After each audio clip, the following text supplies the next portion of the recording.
இந்த படத்தை ஏன் வந்து வர்ஷா பேட் கேர்ள்னு வச்சா? ஏன் குட் கேர்ள்னு வைக்கல? அது கொஞ்சம் ஒத்து பார்க்கணும். அவள் வந்து சமூகத்தை வந்து விளக்கமாத்த எடுத்து வந்து கூட்டுறதுக்காக வரல, விளக்கமாத்தால அடிக்காதீங்கன்னு சொல்கிறதுக்காக வந்திருக்கான். ஏன் அவள் வந்து குட் கேர்ள்னு வைக்கல, பேட் கேர்ள்னு வச்சானா அந்த அந்த கதாசிரியன், அந்த குழந்தைக்குள்ள கதாசிரியன், அந்த குழந்தைக்குள்ள வாழ்க்கை அனுபவம், அந்த குழந்தை சந்தித்த மோசமான தருணங்கள், இதெல்லாம் ஒரு பெண்ணை எப்படி பண்ணுது அப்படின்றதுக்கு ரொம்ப மனசில் இருந்து ஆழமாக எனக்கு தெரியும். ஒரு படத்துக்கு டைட்டில் வைக்கிறதுக்கு 6 மாதம் ஆகுது, எனக்கும் வெற்றிக்கலாம். ஆனால் ஒரு பெண் வந்து நான் ஒரு பேர்ட் கேர்ள்னு சமூகத்தில் சொல்லியிருக்கேன். என்னை பேர்ட் கேர்ள் நீங்கள் சொல்கிறீங்கள, நீங்கள் கொஞ்சம் ஒத்து பாருங்கள், என்னை கொஞ்சம் ஒத்து பாருங்கள், என் வாழ்க்கையை ஒத்து பாருங்கள். உங்களுக்கு 30 நாட்கள் ஓடி போகுது, என் 30 நாட்கள் உங்களை மாதிரியா ஓடுது? எத்தனை நாட்கள் என்னை வீட்டுக்குள் அடக்கி கிடைக்கிறீர்கள்? எத்தனை நாட்கள் என் பூஜை அறைக்குள் வரவிடாமல் என்னை அழைக்கிறீர்கள்? எத்தனை நாட்கள் நான் வாய் பேசக்கூடாது என்று சொல்கிறீர்கள்? எத்தனை நாட்கள் நான் வேகமாக நடக்கக்கூடாது என்று சொல்வீர்கள்? அப்படின்னு ஒரு கேள்வி கேட்டிருக்கேன். இந்த கேள்வி ஒரு பெரிய கலைப்படைப்பின் அல்லது ஒரு பெரிய தர்மத்தில் இருந்து எழுந்த கேள்வி அல்ல. ரொம்ப சிம்பிளான கேள்வி, ரொம்ப எளிமையான கேள்வி. எனக்கு நல்லா ஞாபகம் இருக்குது. 17 வயசு, ரொம்ப கஷ்டப்பட்டு என் ஃப்ரெண்ட்ஸ்கிட்ட வந்து 3 சரோஜதேவி புக், செக்ஸ் புக் வாங்கிட்டு வந்தேன். ரொம்ப கஷ்டம், அது கிடைக்கிறது ரொம்ப கஷ்டம். அது பெரிய அண்ணாங்கள்லாம் சொல்லி அப்படி இப்படி, ஏன்னா ஒரு புக்கு படிக்கணும்னா 3 புக் வாங்கிட்டு வந்து அதை வந்து ஒழிச்சு வச்சு கிட்டத்தட்ட 1 மாதம் எங்கள் அம்மா என் வீட்டை விட்டு வெளியே போகிறதுக்கு வெயிட் பண்ணிகிட்டே இருக்கேன். எங்கள் அம்மா மார்க்கெட் போயிட்டு வருவாங்க, ஆனால் அது எடுக்க போகும், ஆனால் பயம் இருக்கும். ஒரு வேகமாக அந்த படங்களை மட்டும் பார்க்குறது, பிளாக் அண்ட் ஒயிட் படங்களை.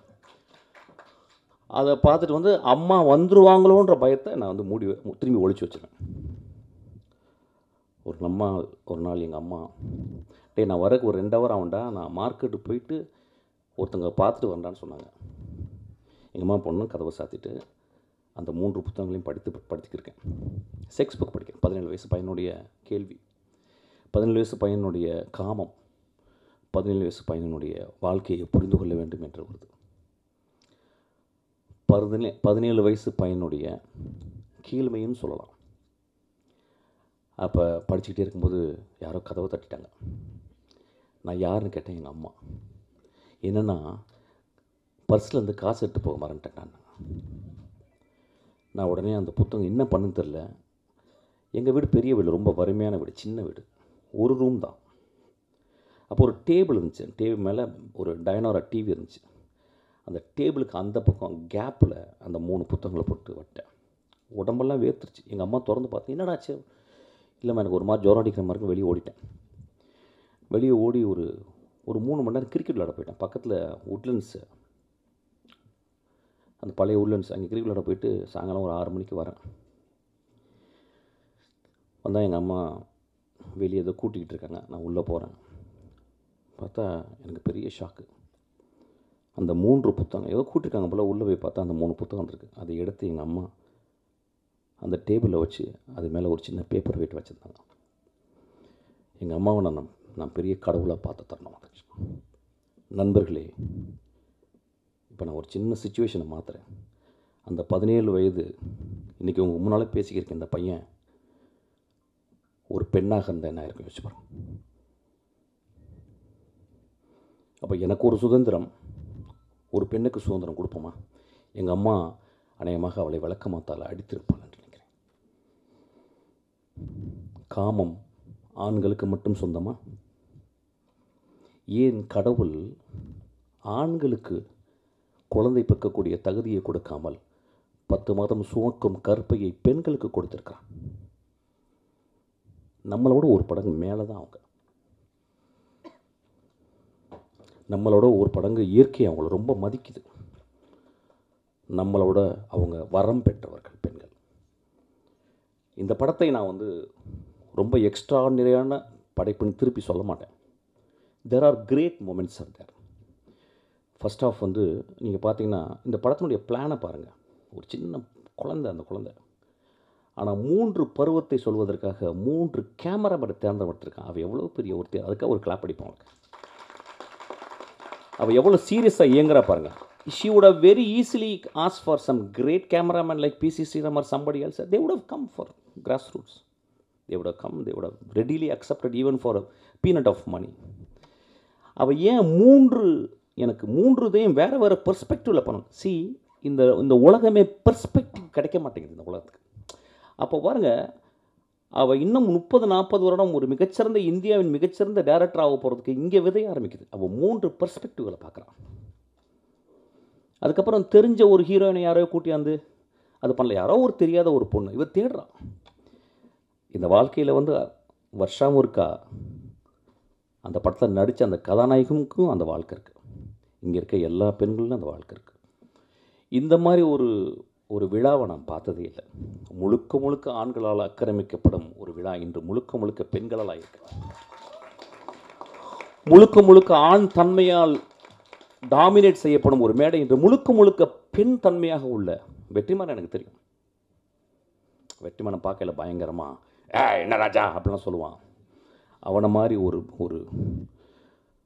ஒரு கிரியேட்டர்னா யார் தெரியுமா? பெண் தன்மை மனசுக்குள்ளே இருக்கணும், உடம்புல இருக்கணும். அதனால தான் ஏஆர் ரஹ்மான், இளையராஜாவும் பெண் தன்மை ஜாஸ்தியாக இருக்கும். கிரேட் அவங்க தான். எனக்கு வெற்றிமாறனுடைய ரொம்ப நெருங்கி எனக்கு தெரியும். நான் அவ்வளோ பக்கத்தில் அவனை அப்படியே ஒத்து பார்த்துருக்கேன். வெற்றிமாறன் இன்றைக்கி இவ்வளோ உயரம் வந்திருக்காருன்னா படித்து சினிமாவை சிந்திச்சு தான் வந்திருக்கான். அந்த பட்டறையில் இன்றைக்கி ஒரு கத்தி வந்திருக்கு, ஒரு முள் வந்திருக்கு, ஒரு பூ வந்திருக்கு. முள்ளு குத்தணும்.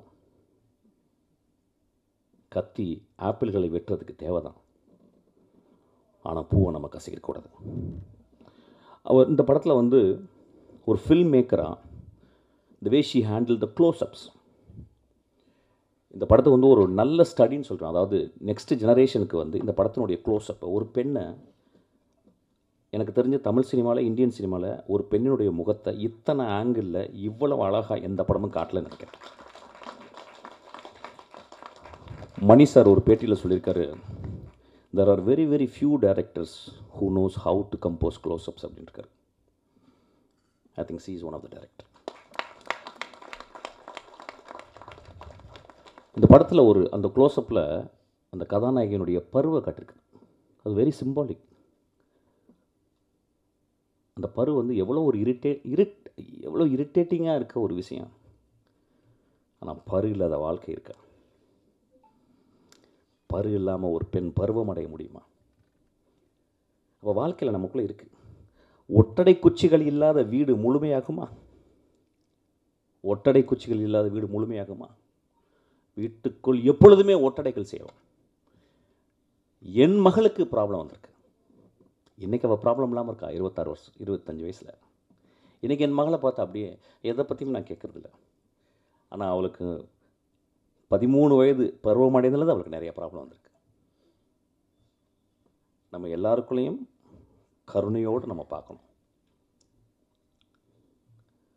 இந்த படத்தை நீங்கள் கருணையோடு பார்க்கணுன்னு நான் கேட்குறேன்.